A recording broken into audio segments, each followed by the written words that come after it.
Imagine being told that everything you've ever known, your home, your land, your community, no longer belongs to you.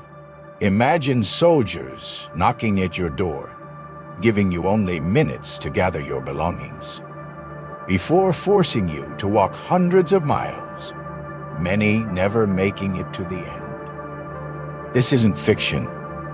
This is America's Trail of Tears, a chapter in history so devastating, so cruel, yet often brushed aside. But why did this tragedy happen? And how did an entire nation allow it to unfold? The early 1800s were a time of expansion for the United States. The government spoke of progress, of civilization, and of opportunity. But progress for whom?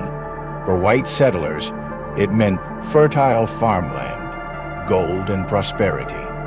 For Native American tribes, like the Cherokee, Choctaw, Creek, Chickasaw, and Seminole, it meant one thing: erasure. In 1830, President Andrew Jackson signed the Indian Removal Act.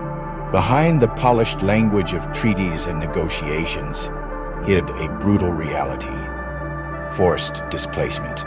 The tribes were told they could either leave their ancestral homelands peacefully or face military removal. Was this democracy at work? Or was it ethnic cleansing disguised as policy? Under the watch of armed soldiers, entire families were rounded up. Their homes were looted, their belongings stolen, their dignity stripped away. Men, women, children, even the elderly, were forced to walk more than 1,000 miles westward. This journey would come to be known as the Trail of Tears. But why that name? Because thousands would never survive to see the end.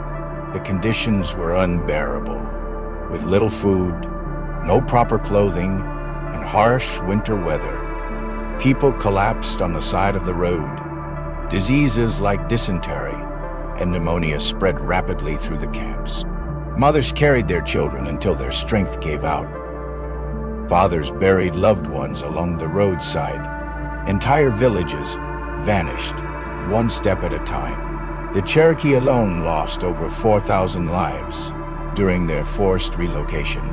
The Choctaw, Creek, Chickasaw, and Seminole also endured unimaginable losses. Each number represents a name, a face, a story, a human life extinguished by greed and indifference. Some tribes resisted.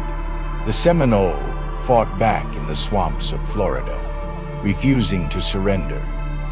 But resistance came at a heavy cost: war, bloodshed, and betrayal by a government that had already decided their fate. Could there ever have been another path? One that honored promises instead of breaking them? Why don't we hear more about the Trail of Tears? Why isn't it taught with the same intensity as other tragedies? Because it forces America to confront an uncomfortable truth: that a nation built on freedom was also built on dispossession, exploitation, and ethnic cleansing. The legacy of the Trail of Tears is not just history, it's alive today. Native communities still fight systemic poverty, discrimination, and the ongoing loss of culture. When you walk across this land, you walk on the graves of those who were forced to leave it. The Trail of Tears is not just a story about the past. It is a warning, a reminder of what happens when power, greed, and prejudice go unchecked. To forget this tragedy is to risk repeating it. To remember it is to honor those who suffered and to demand a better future. So, when you hear the words, "Land of the Free," ask yourself, free for whom and at what cost? The Trail of Tears is not just America's shame. It is humanity's lesson, a call to remember, to mourn, and to ensure that no people, anywhere, are ever again made to walk such a path of sorrow.